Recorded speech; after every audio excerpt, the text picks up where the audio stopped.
Namo tassa bhagavato arahato samma sambuddhassa. Namo tassa bhagavato arahato samma sambuddhassa. Namo tassa bhagavato arahato samma sambuddhassa. Bhutang dhammang sanghang namasami.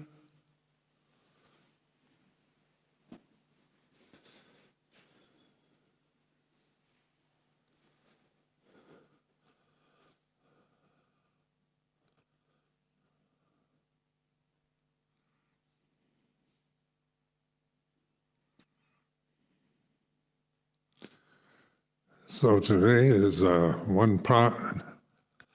half moon day, and this is the first time since I've newly arrived at Amaravati, that everybody's here at once. It's very nice to see.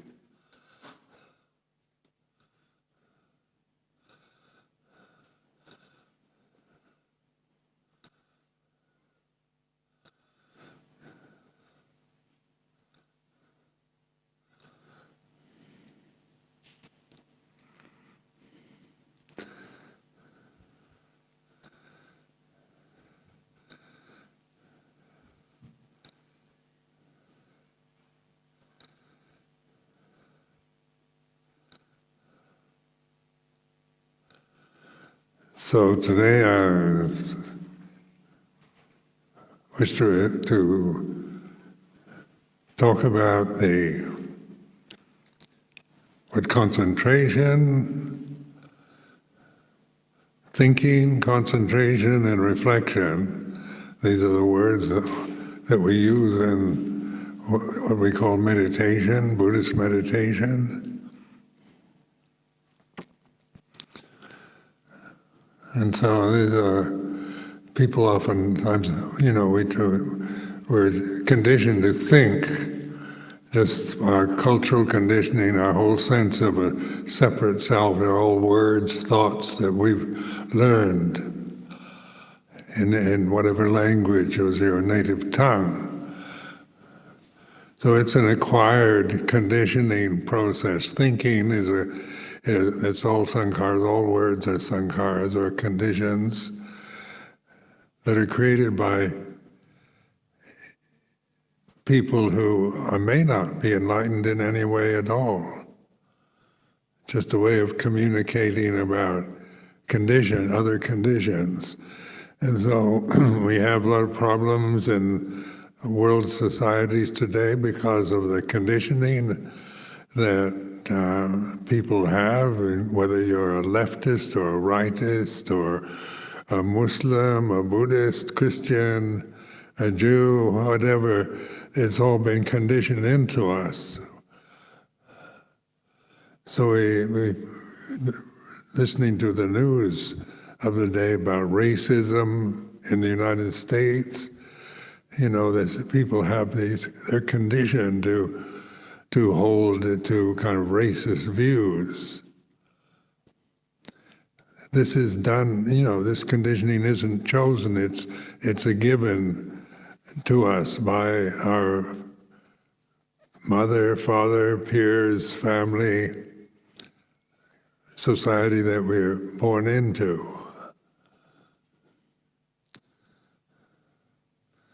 So just living here in Europe, we have everybody here it's very international, so we're strongly identified with whether you're English or Scottish or French or Thai, Swiss, German, American. These are very strong perceptions that were instilled in us, conditioned or programmed like a computer when we're very young children. So we are the victims of this conditioning. We can't help it. We didn't ask for it. It was imposed on us, considering that our parents and the societies we live in have the same conditioning.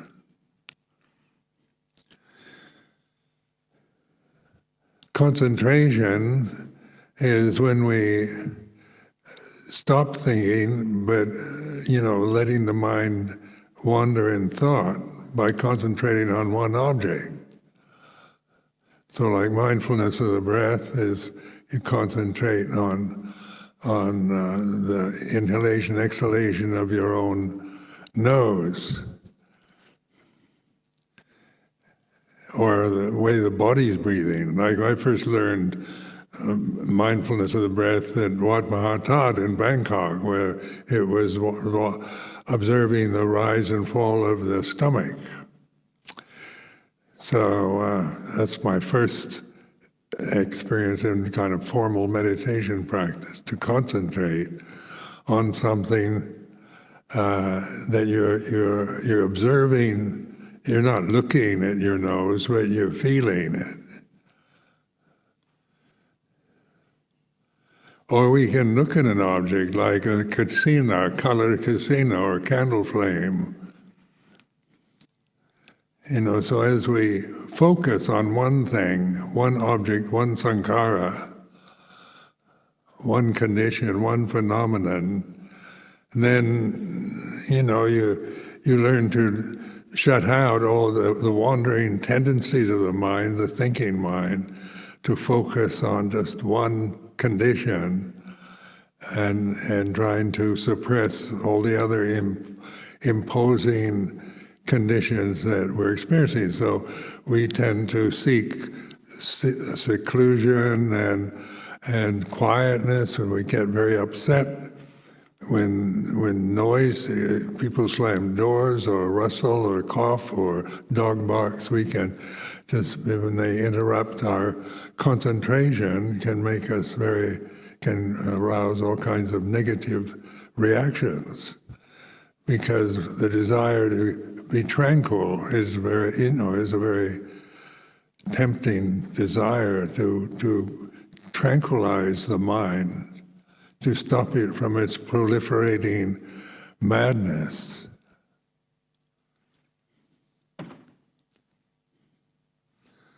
So when I was learning Thai in the first year at Wat Pah Pong with Luang Por Chah, I asked Ajahn Chah what the Thai word for crazy person is, and he said, somebody who thinks too much.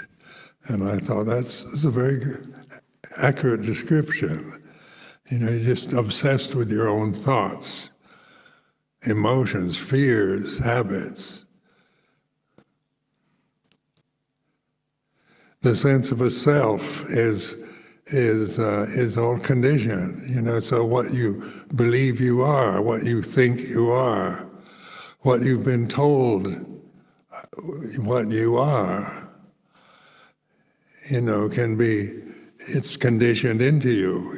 So if you have very loving, warm-hearted, wise parents, they tell you you're very good. Or if you've got parents or conditions that are critical and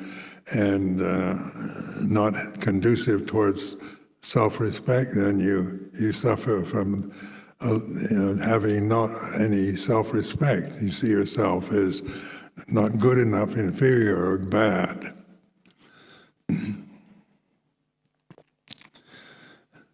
Then in propaganda, in wars, you have to spread propaganda about the enemy, make them look like they're all evil.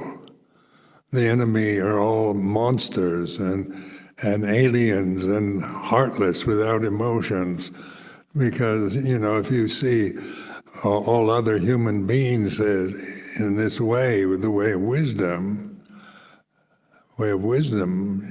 then who would want to kill another human being?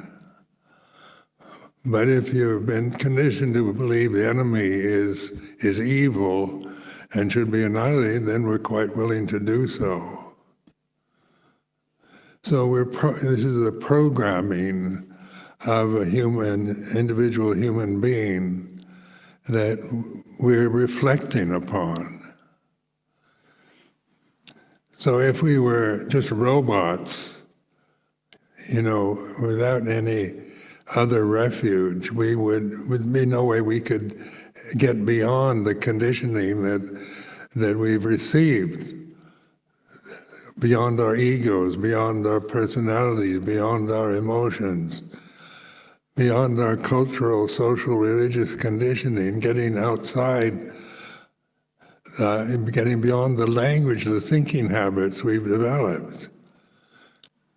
And so reflection is the ability to observe. It's the witness position. We use the Puto mantra because it's not meant to just condition you, but it's a skillful means using the word Buddha, which is a reflective ability. The Buddha, in terms of how we see the historical Buddha, Gautama the Buddha, the Sakyamuni Buddha, as someone who's enlightened. So then we can believe that, that the historical Buddha was enlightened, so we must believe everything he wrote, or he didn't write anything actually, but everything he taught. But when we look at the teachings of the Buddha that are available to us now in the modern societies on internet, it's available everywhere, all over the planet. It's not, it's reflective teachings that get you to reflect, to witness.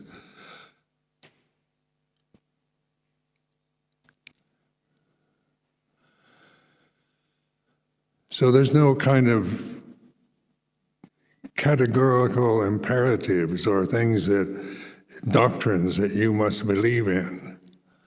It doesn't start from doctrinal positions. So that's why I have such great value and respect for the Four Noble Truths, because I found that in my life as a Buddhist monk, this basic teaching, this first sermon of the Buddha was struck me as being very profound. When I first encountered it, I didn't quite understand it.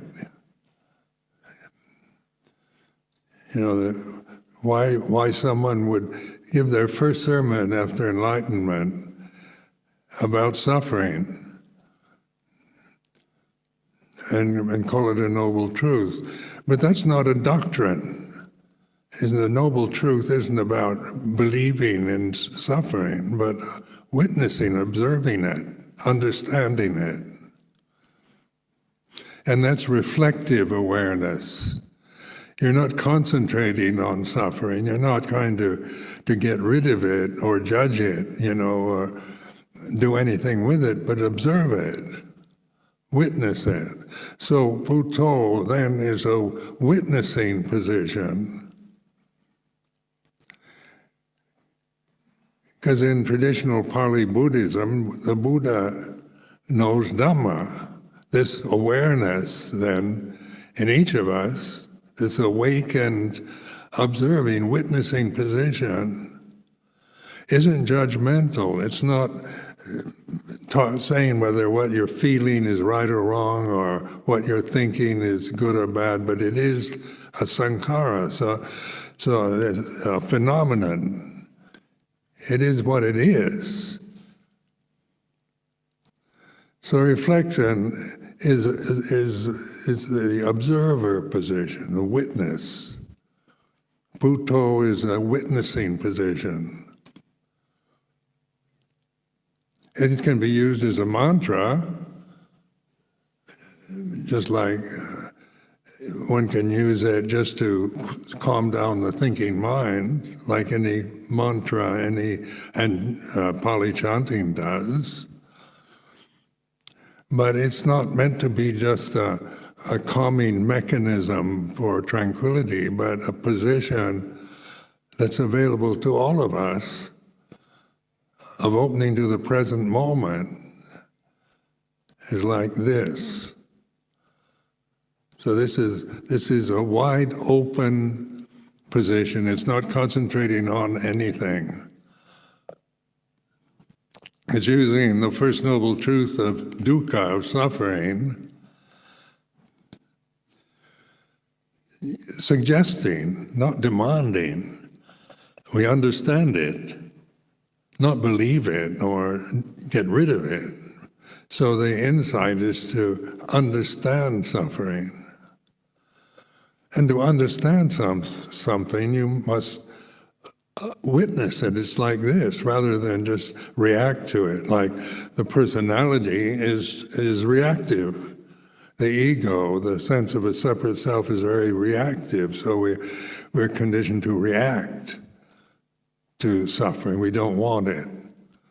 Nobody wants it. It's not wantable. But it is a noble truth because it's available here and now, even within the, and even in the states of tranquility. That type of tranquility that is done through concentration is impermanent. Because it's depending on the environment. And one's ability to just focus and let go of everything till you're just one with the object that you're concentrating on.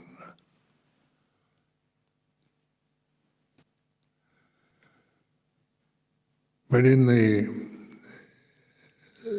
Vipassana realm, when we talk about samatha vipassana is investigation, looking into the way things are. And of course, the guidelines for the way things are is that all conditions are impermanent. Dhamma is not a person, not a separate self. For many of us who were brought up in Christianity or Judaism, we were conditioned to believe in God. So God becomes something you believe in. So that's conditioning. So in modern life, atheists or skeptics say, or born-again Christians ask us, do you believe in God? But what do you mean by that word? Now this is investigating, isn't it? What do you mean by, what is meant when you say, do you believe in God? What do you believe in? So these are the questions, the skeptical mind mentality tends to ask. Because we've already been told what God is. It's, the Heavenly Father, or it's clearly defined, but it's something very separate.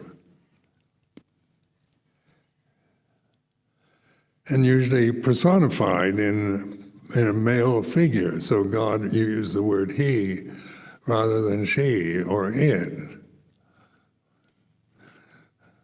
But then when you question, it's not trying to believe there isn't any God. Just if you've never investigated anything, you just don't believe in what others tell you about God or what the Christians or the Jews say,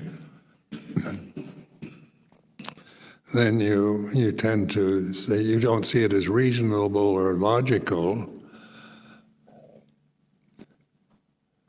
And then you have, whole cultural developments based on religious beliefs. Like here in Europe, it's, basically the culture is very much aligned with Christianity.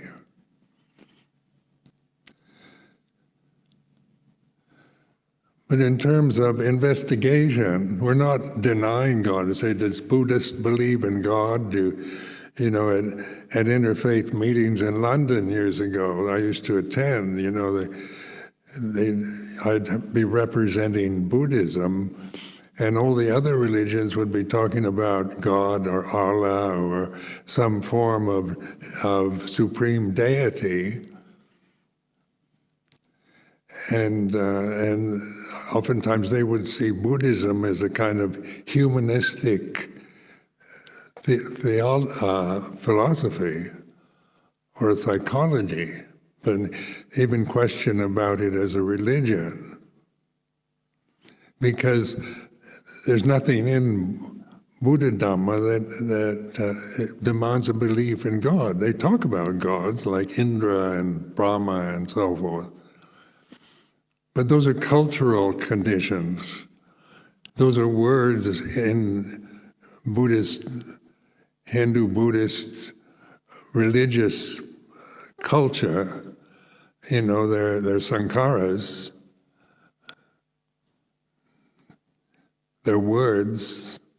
They mean always something very high and something very perfect.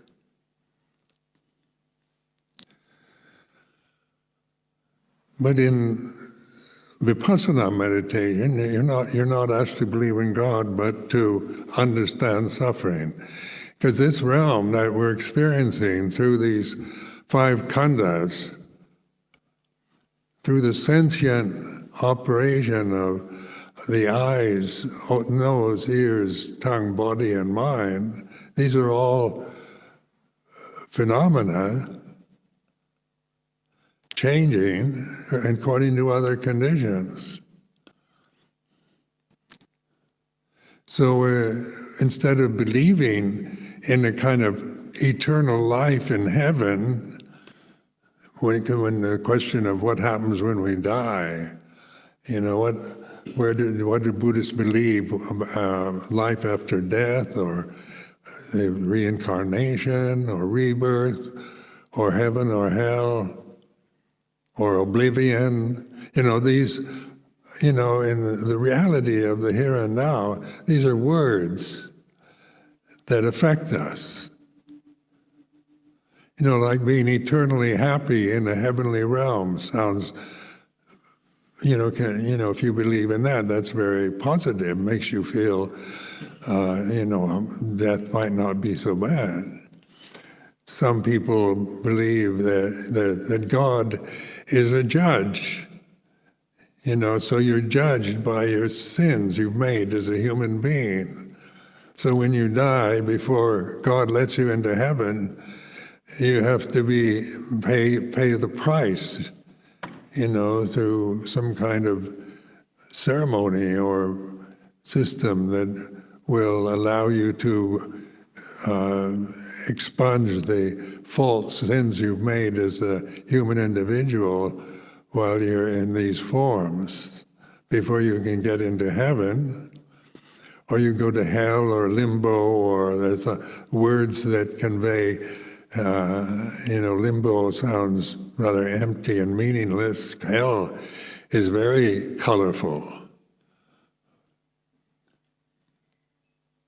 And you go into some Buddhist salas in Thailand, they have pictures of the hell realms. They're very scary, very colorful. About if you drink alcohol or commit adultery or tell lies or steal, each hell has its separate horror presentation.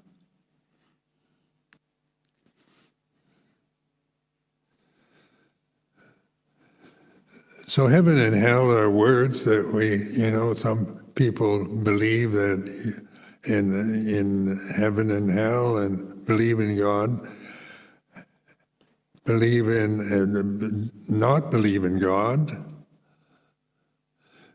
So not believing in God is still not wisdom, is it? If you haven't investigated, it's a word that's worth investigating. Just like suffering, witnessing.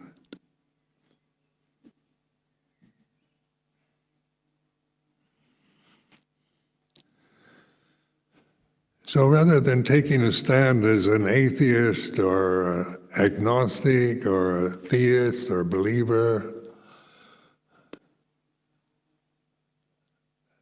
the Buddha invited us to reflect on the way things are in a very direct way. So it's a very direct teaching. What could be more mundane, more banal, more ordinary for any of us sitting here in this cell than suffering?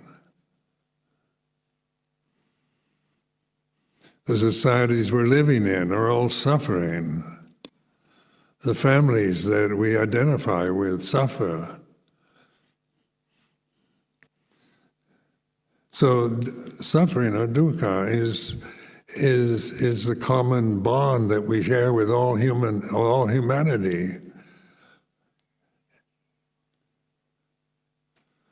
It's what we all experience,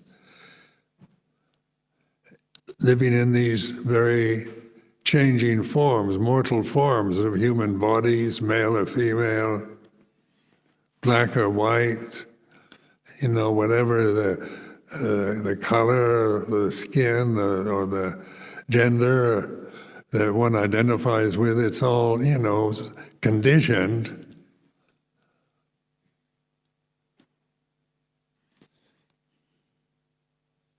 And then we have viewpoints about it.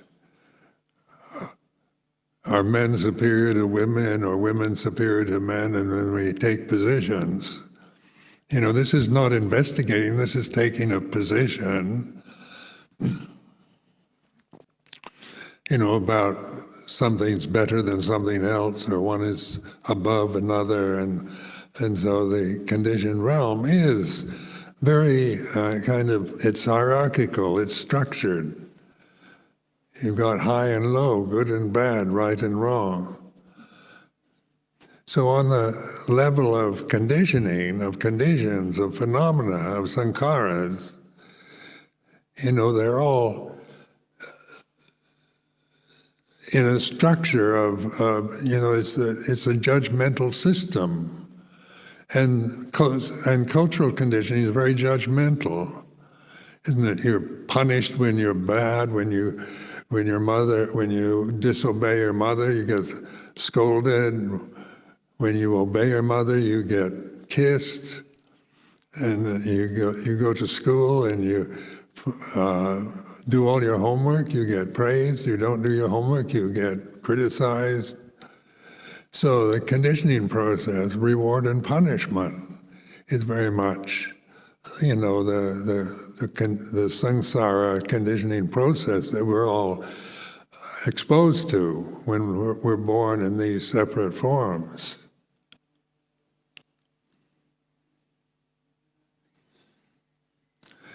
Then if we believe in God without investigating it, then God is something separate, because it's usually connected to heaven, something above the earth.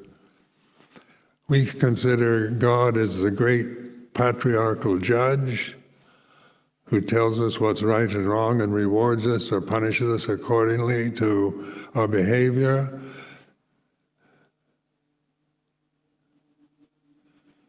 So then we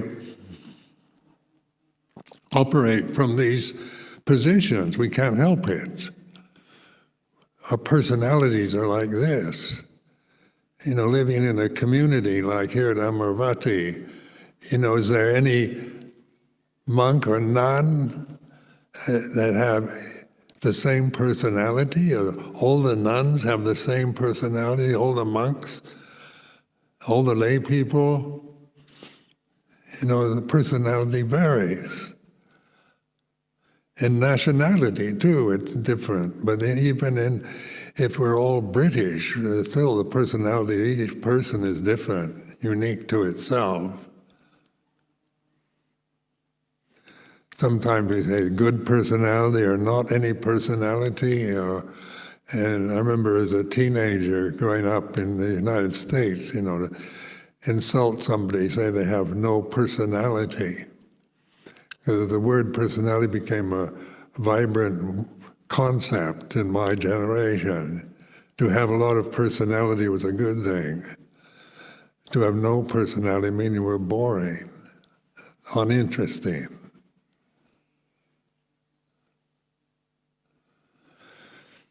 But personality, sakyaditi, or ego,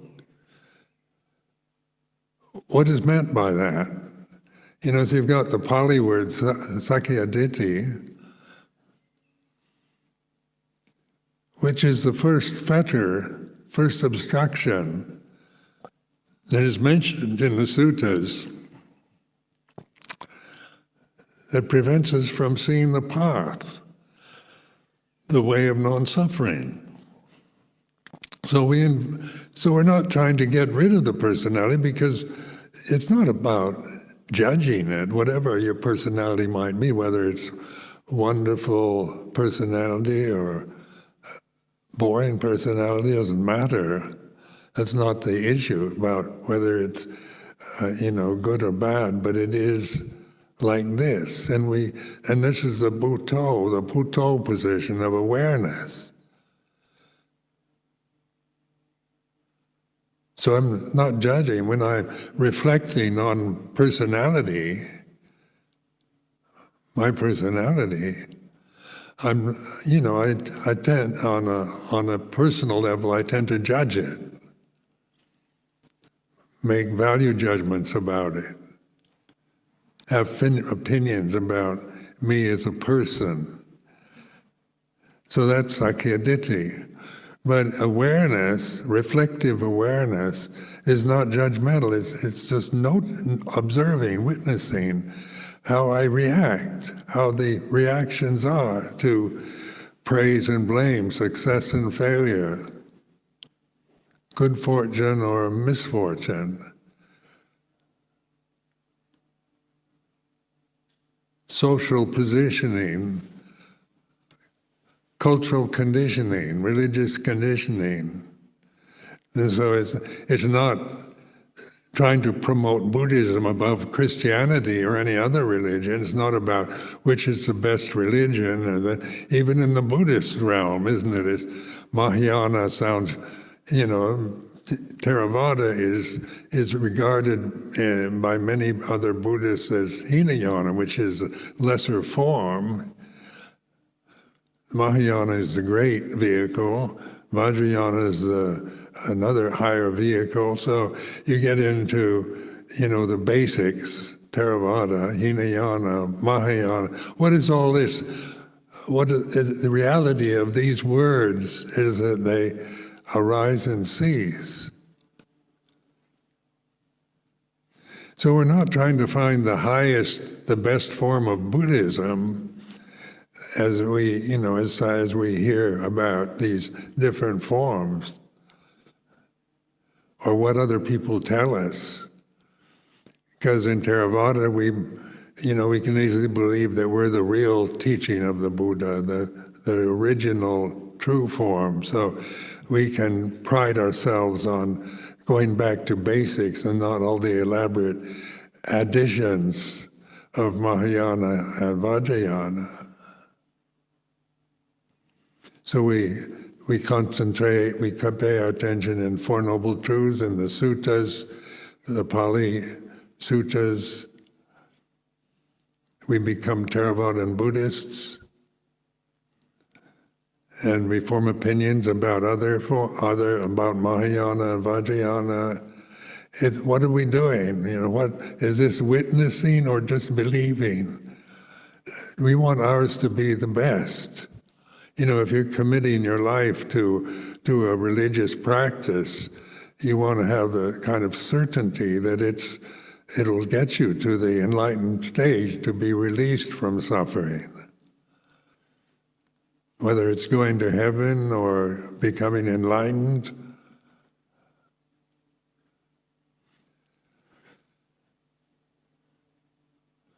So notice language, we can't help it with language. It's about good, better, best, bad, worse, worst. That's what all languages function on, this very dualistic level. That's the way they're constructed. They're divisive. So they divide big and small, night and day, male and female. And that's when we attach to words, to concepts, we're caught in this divisive conditioning process that we're very much aligned with in our lives. But in vipassana meditation, investigating practice, we're not aligning ourselves with any belief system, but looking at, observing, witnessing. Suffering is like this. Wanting something you don't have. Not wanting something you have that you don't like. What is that awareness that can observe desire in its various forms? And then you ask yourself, can one desire observe another desire? The desire to see non-desire, desire to get rid of sin and anger and greed and hatred and jealousy and fear, desire to get rid of that? Is it a desire to get rid of desire, or are we just observing desire? Wanting, not wanting is like this.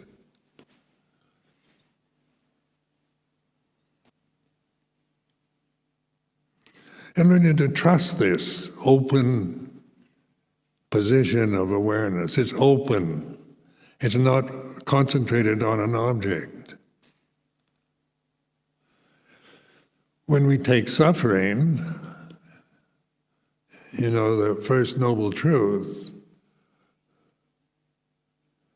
we're not looking at suffering externally. We can see a lot of suffering and read about a lot of suffering in the news and the world around us. We can see in the community people that are suffering. There's not observing other people's suffering. It's not like looking outward and feeling sorry for all the suffering humanity that we hear about or imagine. But it's observing just this feeling of lack, of something missing, of self-consciousness.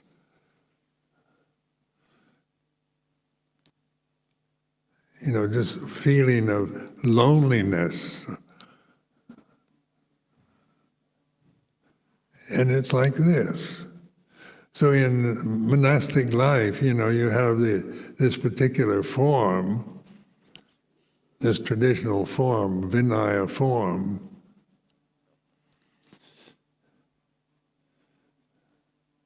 So it's meant to help us to simplify life, so we can be aware of suffering, wanting things when we don't have any form to live by, just by the way we've been conditioned or what the society is like in the present time, the present generation. We don't quite know how to handle it. We can criticize it. As you get old, my generation, octogenarians in their 80s and 90s are now, wondering what the younger generation is up to. You don't understand it, because I was conditioned at a totally different time.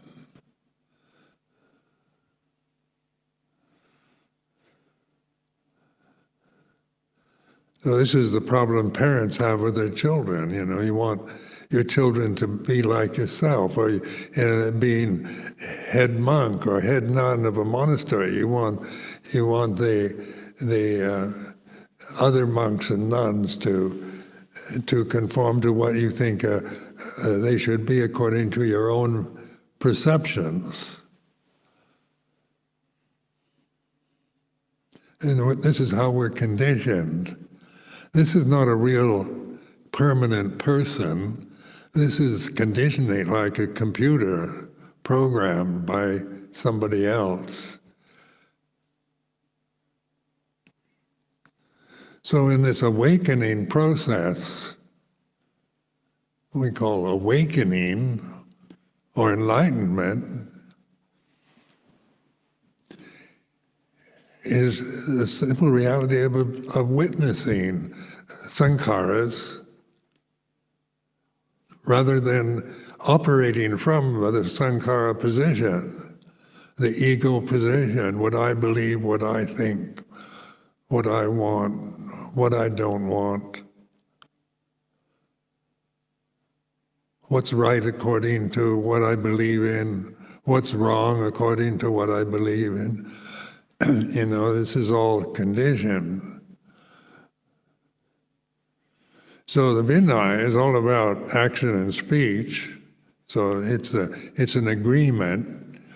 When you request to enter the Sangha, you're given the Sangha agrees to let you operate within the structure, this traditional structure. So it's only about action and speech. So the conformity is on that level. It's not asking you that you believe everything I say, or all the Buddhist teachings, or that you've got to be, hold Theravada Buddhism above everything else, or you've got to get rid of interest in any other forms of science, psychology, philosophy, or other religions. It's not a divisive position. The Bhutto position is not divisive about what is right and the best, but it's a witnessing. Witnessing is also a position, but the word itself conveys observing rather than judging. So when we use the phrase, it's like this, it isn't a dismissal. It's not like a kind of resignation, well, life is like this, and kind of resign yourself to fate or misfortune or anything like that. So it's not a kind of passive resignation to misery, but it's an open to receive misery, fear, jealousy, anger, greed, wanting something you don't have. In my life as a Buddhist monk, witnessing so many people disappointed with meditation because they haven't gotten what they wanted from it. They haven't become enlightened. They don't even know if they've entered the stream or that they're sotapannas. So this is, you hear this quite often of people dedicating their lives to religious practices, spiritual development, and then feeling embittered at the end of it because they didn't get what they wanted, what they were expecting, hoping for.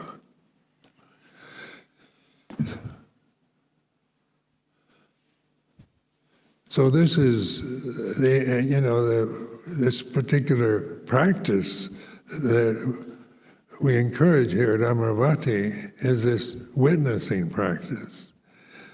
You're not going to get anything out of it other than you're going to let go.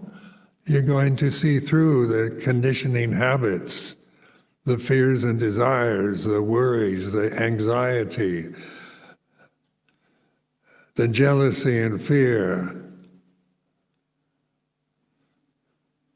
the self-consciousness. It is scary, when you're identified with your physical body. If this is what I am, this physical body, and that's my sole refuge, is in trying to maintain myself as a Buddhist monk and a senior monk, and the body's getting old, and I have to depend on others for support, on a personal level. I've been conditioned the opposite direction.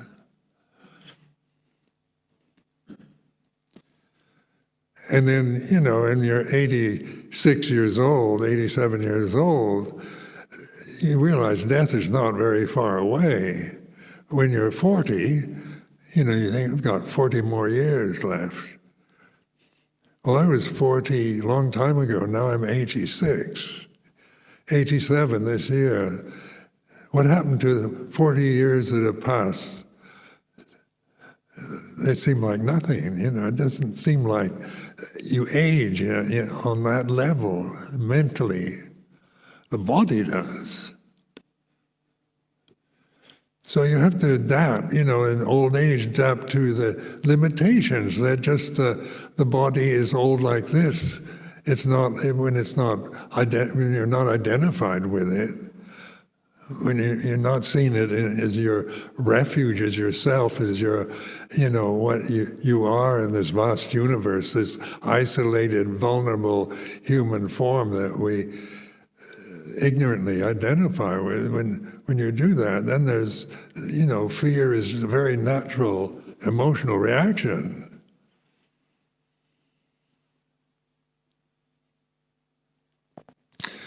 But when you use the reflective ability, so again, redefine it as this open awareness, non-judgmental awareness. You're tuning into Dhamma, into reality itself. Whether you realize it or not personally, you might not understand it at first. But when you stop looking at others and at the forms and at the, stop sending your consciousness through the senses, trying to figure out Buddhism or Buddhist practice according to your thoughts or what people tell you, when you learn to trust this awareness, then that is the witnessing. That's Puto Dhammo Sangho. That's Buddha Dhamma Sangha. That's refuge of ultimate reality here and now. So ultimate reality is not something remote that in the future, it's timeless. It's a Kalika Dhamma. It's timeless. It's not something that you have to get through years of meditation practice.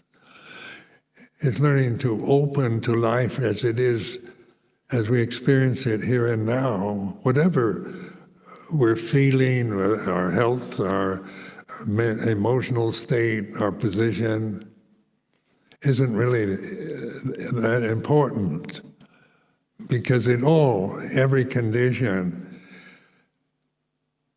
ceases in the unconditioned. There is the unborn, uncreated, unformed, unconditioned.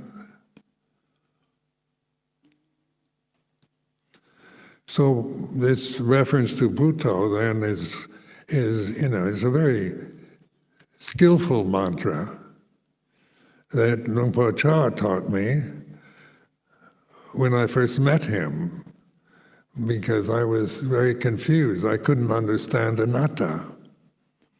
I spent the first year as a samanera contemplating the first two noble truths and had, clear insight into anicca, impermanence and suffering.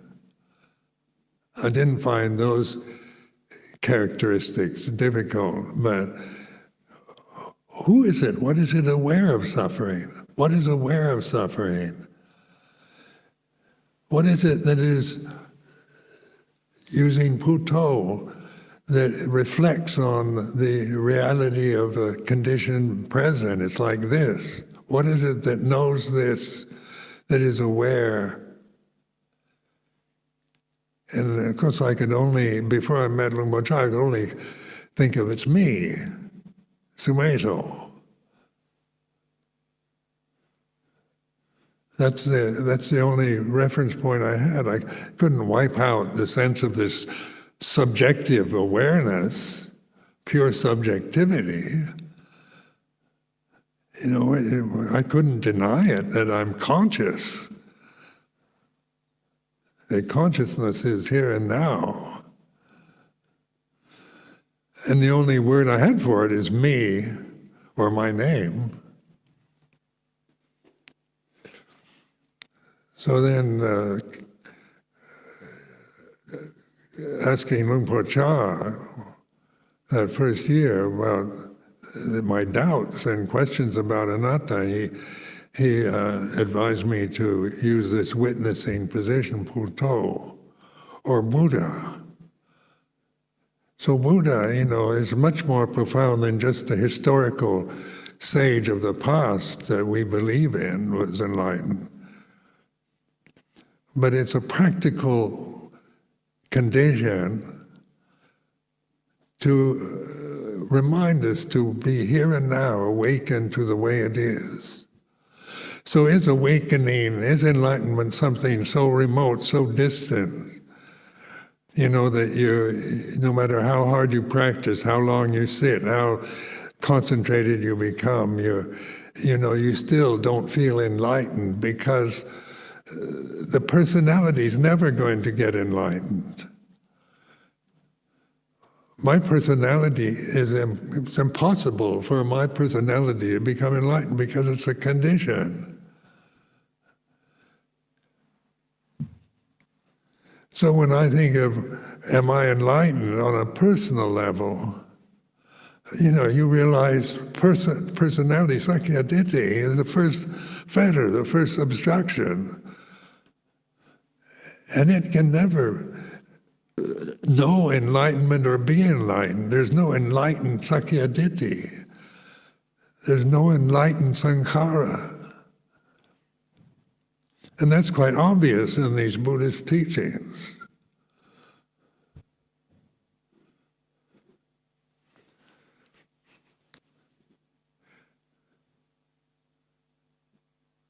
So Buddho is, I found, because it worked for me as a mantra. I used it as a mantra. I was a rabid thinker, obsessed with thoughts and ideas,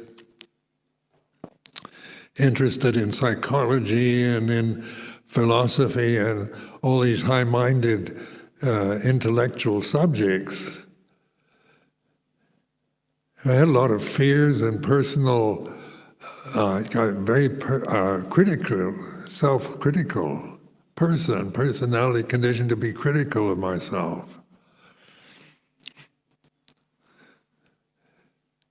And so, tried to stop thinking, just as like Vipawadana, desire to get rid of thought, couldn't do it. Couldn't get rid of it just by trying to stop thinking. You stop thinking and try to hold it, and eventually, you start thinking again. You're thinking about not thinking. It goes around in a cycle that is pointless, futile.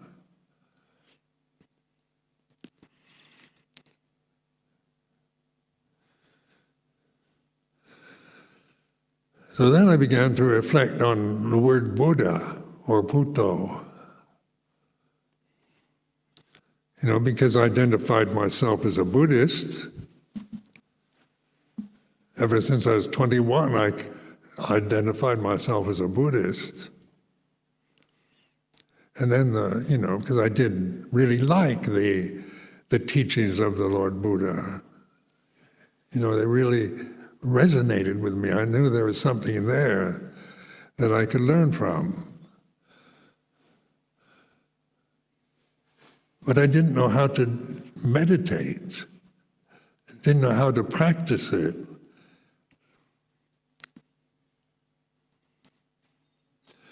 Then in Lumpur Cha's direction, because, with the morning, evening pujas, the chanting, the Pali chanting, the translations, they translated, they did this Tamwat prayer, this morning, evening chanting, translating each phrase into Thai words so you could understand it. Found that very helpful. So then I wasn't just chanting because that's part of a tradition, part of this particular tradition, but because it had, there was meaning to it. It was much more profound than just repeating Pali phrases and Thai translations. Investigating, isn't it? So what is Buddha here and now? Where is Buddha here and now? So it's fair. This is a way of investigating, asking yourself, if I take refuge in Buddha, what am here and now? What am I doing? Is it just words that I repeat according to ceremonies and tradition? Or are the ceremonies and tradition pointing at reality itself, not trying to promote tradition and form as what we grasp, but using tradition and form for reflection?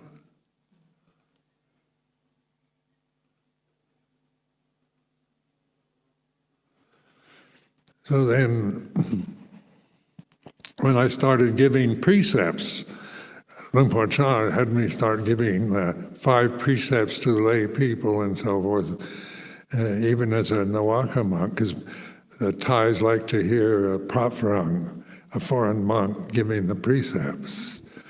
So I memorized the 5 precepts, and on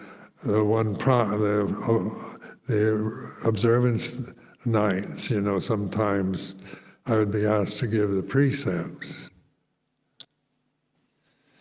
So he gives Bhutang Saranang Gacchami, Dhammang Saranang Gacchami, Sanghang Saranang Gacchami. I could chant that.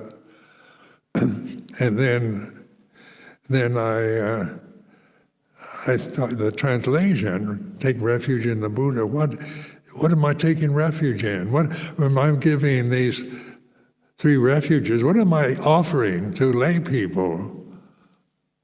Just a ceremony, just a teaching in a foreign language?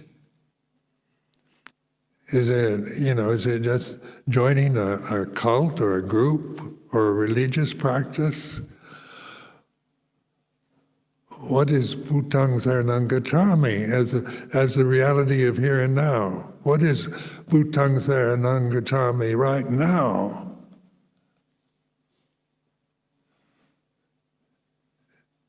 And then in the witnessing position, it's awareness here and now. So it's you can't be more direct than that. It's not about taking refuge in some kind of Buddhic nature that you create in your mind, some kind of mystical form of Buddha in the universe. That's still conditioned phenomena. Or believing in there's a Buddha is a refuge. Can you take refuge in a sage that has passed away 2,500 years ago? And is Dhamma just the teachings, the Four Noble Truths? Is that Dhamma, or is the Four Noble Truths pointing to Dhamma? In the reality of their limitation, they are sankhara, they're conditions created by others.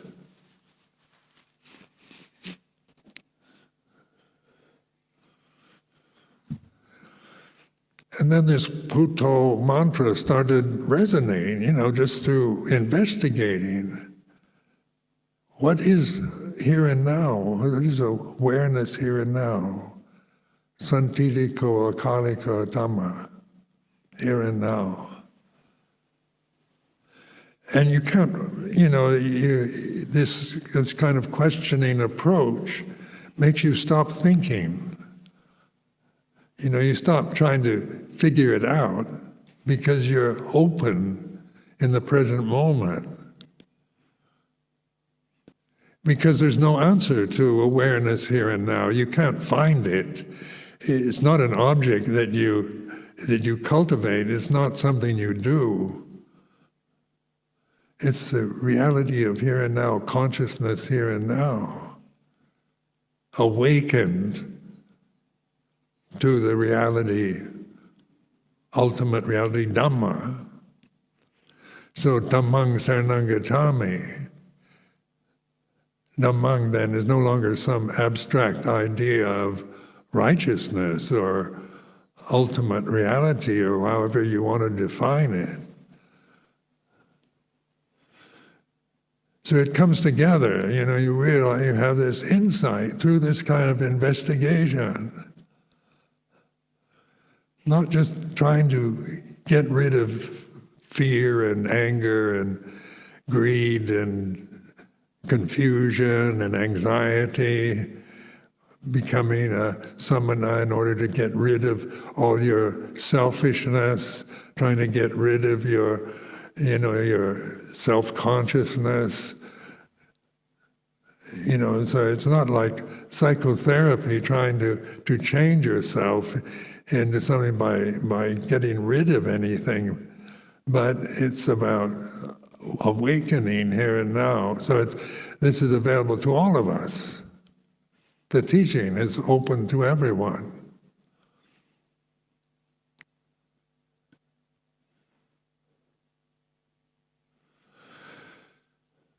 So, this is what's so impressive about Buddha Dhamma. It's to be investigated. It's not about grasping it.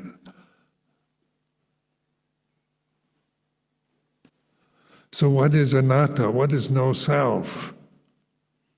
And then when you observe what self really is, my thoughts very much are mine. My viewpoints, my emotions, my reactions to situations. They say very personal. How many people like to talk about how they really feel about anything, their emotional stress or fears or doubts or worries?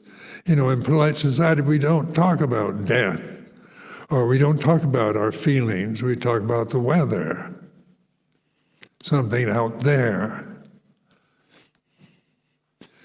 Because on a personal level, one feels sometimes embarrassed about feeling the way we do, or not feeling about, the fear or anger that we hold in our hearts that we want to get rid of. Because we like the idea of being a samana, leading a spiritual life, the whole idealistic beauty of the samana life, I find quite beautiful as an ideal. But if I just see it as an ideal, it doesn't get me anywhere. I just feel inferior to it because I've not really investigated sakkaya-ditthi, personality, ego. I don't know myself. I just criticize what I see. If it's not aligned with my perfect forms, perfect ideas, it's, then I'm wrong. I've spent all these years as a monk. What have I gotten from it? If it's on a personal level, just an old body. It's a good life in itself. Even as a person. But it's getting beyond that personality, personal identity that is awakened, that is enlightenment, that is seeing things as they are.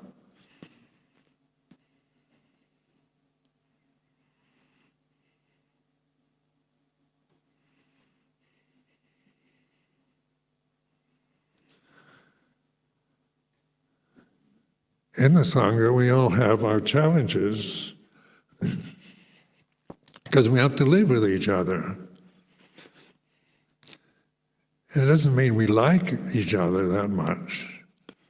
So some people you like more than others and some people you don't like. That's personality. That critical mind is personal. And you can be aware of it, not thinking you've got to get rid of your personality or your critical mind, but being the puto, the witness of personality arises and ceases.